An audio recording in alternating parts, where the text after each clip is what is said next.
وہ فجر سے شروع کرتے ہیں جی فجر سے کریں. فجر سے پہلے نبی رحمت صلی اللہ علیہ وسلم 2 سنتیں پڑھتے ہیں اور پھر 2 فرض.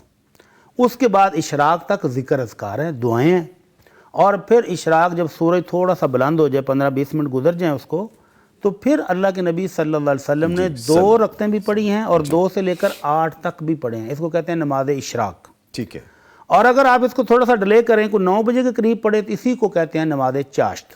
اور اگر یہی 10:30-11 بجے کے قریب جب دھوپ تیز ہو جائے، اور خاص طور پر گرمیوں میں جب اونٹ کا بچہ ریت گرم ہونے کی وجہ سے باغ کے سائے میں چلا جائے، تو اس کو کہتے ہیں نماز اوابین. 3 مختلف نام ہیں.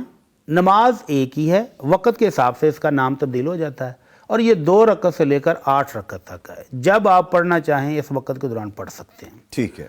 اس کے بعد اللہ کے نبی صلی اللہ علیہ وسلم جب سورج ڈھل جاتا تو ظہر سے پہلے 4 سنتیں 2 کر کے آپ پڑھتے تھے، پھر 4 فرض، اور 4 فرضوں کے بعد 2 سنتیں. یہ موقدہ ہیں. اس کے علاوہ یہ نماز کا اب نفل کا ٹائم ہے، جتنے مرضی آپ پڑھ لیں. زوال کے بعد عصر کی نماز تک جتنے نفل آپ پڑھنا چاہیں پڑھ سکتے ہیں، لیکن جو آپ سنتیں پڑھتے تھے وہ 4 پہلے اور 2 بعد میں. اس کے بعد عصر کی اذان ہوگی تو عصر کی اذان سے پہلے بھی 4 سنتیں یا 4 نوافل آپ غیر مقدہ پڑھ لیں. آپ پڑھنا چاہیں تو پڑھ لیں. جی.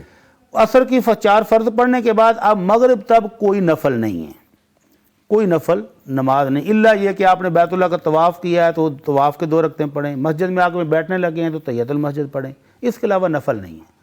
اس کے بعد جب سورج غروب ہو گیا تو مغرب کی 3 اور 2 سنتیں موقدہ. اس کے بعد عشاء تک پھر نوافل کا ٹائم ہے، جتنے مرضی پڑھیں. عشاء کی اذان ہوگی تو عشاء سے پہلے سنت موقدہ کوئی نہیں ہے. آپ مسجد میں آئے ہیں، تحیۃ المسجد کے طور پر 2 رکعتیں پڑھ لیں، اور عشاء کے بعد 2 رکعتیں سنت موقدہ ہے. اس کے بعد وہی تہجد کی نماز ہے کہ آپ وطر سمیت وہ پڑھیں. آپ 8 رکعت اور 3 وطر پڑھیں تو یہ سنت ہے.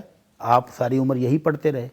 اور اگر آپ کو وقت تھوڑا ملا ہے، ابھی فجر ہونے میں تھوڑا ٹائم باقی، آپ نے 2 نفل پڑھ لیے، 4 پڑھ لیے، 6 پڑھ لیے، اور اس کے بعد وطر پڑھ لیں، تو یہ آپ کی تہجد کی نماز ہو گئی.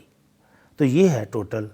اس کے علاوہ جب نوافل کا ٹائم ہو جائے تو جتنے نفل اللہ آپ کو توفیق دے آپ پڑھ سکتے ہیں. ٹھیک ہے.